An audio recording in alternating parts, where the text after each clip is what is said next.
Hey, it's your buddy Peace and Harmony with you here today, focusing in on understanding the covert manipulation tactic of guilt and their ability to essentially rope you in, uh, hook you in by using the tactic of guilt to manipulate and control you and perpetuate the experience of you being in their life essentially as a source of supply.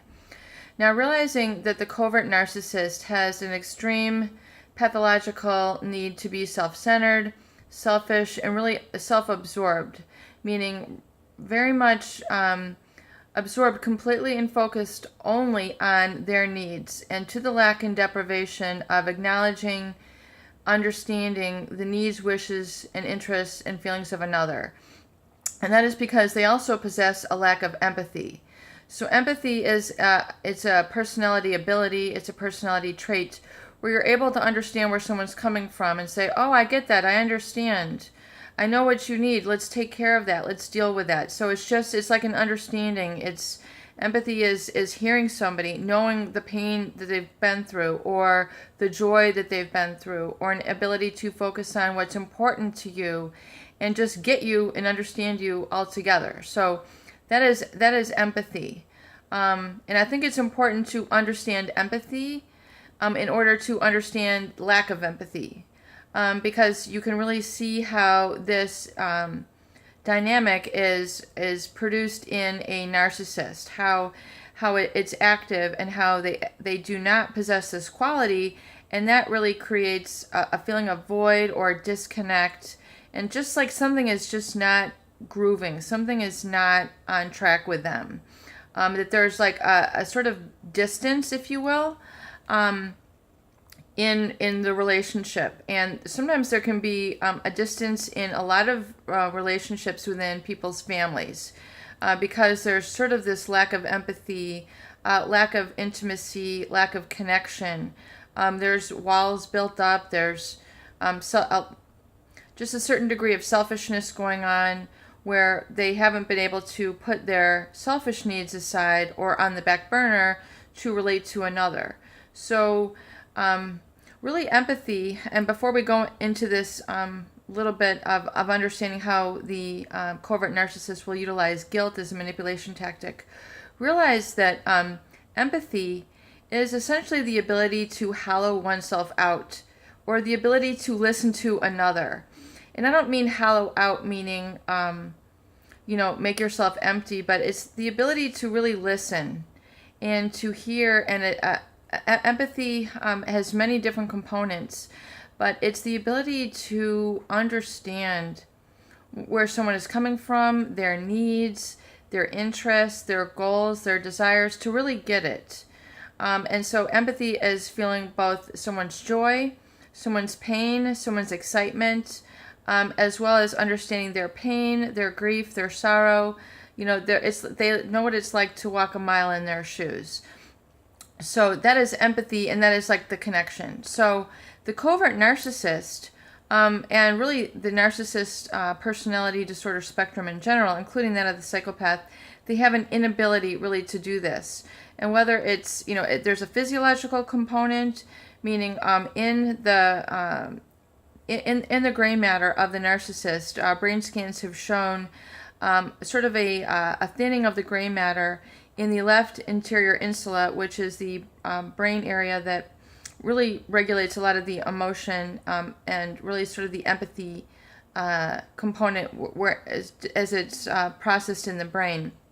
Also, the limbic brain and the amygdala are also very active in regulating one's emotions, and these are also showing slowed activity in the brain of not only the narcissist, but it's also the psychopath. So realizing that there's a physiological component to this as well will help you understand that there is, in essence, a true personality deficit or disorder in action with a covert narcissist. So how do they really control you through use of guilt? Well, the covert narcissist originally sort of allures and attracts their supply, their significant other, and really relate to others through a very sort of passive, aloof, withdrawn sort of personality character. The mask that they present to the world is one of very quiet, very stoic meaning not really showing a lot of emotion, positive or negative. So they're sort of physically there, but they don't have a lot of interaction. They don't have a very sort of practiced emotional intelligence, if you will. Emotional intelligence meaning understanding various and discussing various emotional qualities to events, responding appropriately, using appropriate affect, emotion, things of that nature. Daniel Goldman, I believe, has a wonderful book on emotional intelligence, and there's a lot of information out there on that. So if you're interested, please do read that book. But the guilt factor really seems to set in when they have this sort of quiet, aloof sort of disappointment that they will project or emanate from their personality. So that aloofness, that sort of absence, and really, not having that connection, that genuine connection, it tends to foster a feeling of divide, distance, and essentially it tends to manipulate others into feeling like they have done something wrong. Even though they have not done anything wrong, they've probably gone above and beyond to provide, care for, and communicate and seek to understand this person. So, and that is really where you start to see what we call codependency, where someone is so sacrificing of themselves, their needs, their drives, their dreams, and really kind of living their own life. They give that up, in essence, to the covert narcissist in order to be their all in everything. So it really involves quite a bit of sacrifice, and it can really create a lot of codependency situations there. So there's this feeling of guilt, essentially, that is developed if you are not there for that covert narcissist. And they get this, they know this, they see this interaction that you feel, like you can't really spread your wings. You can't really, you're not allowed or permitted to live your own life because you're really attached. You're attached to them, and really is what we've discussed here as the trauma bond. You're feeling sort of attached and bonded to them, like you can't really live your own life. There's just something missing, and so you feel like you'd be letting them down if you had just gone and fulfilled your own life, which is your perfect human right. And your life purpose is to do that, is to grow and develop and enhance your skills, strengths, and talents as a person. But the covert narcissist creates an air. They create an environment where you feel like you're not able to do that because you're so conditioned meaning programmed. You're so conditioned and programmed to being there for them in this really pathological and unhealthy manner that when you try to withdraw, you try to do your own thing. You feel like you feel their insatiable need. They're presently active in your life. So it's very hard to separate, create your own boundaries and say, okay, I can't do this anymore.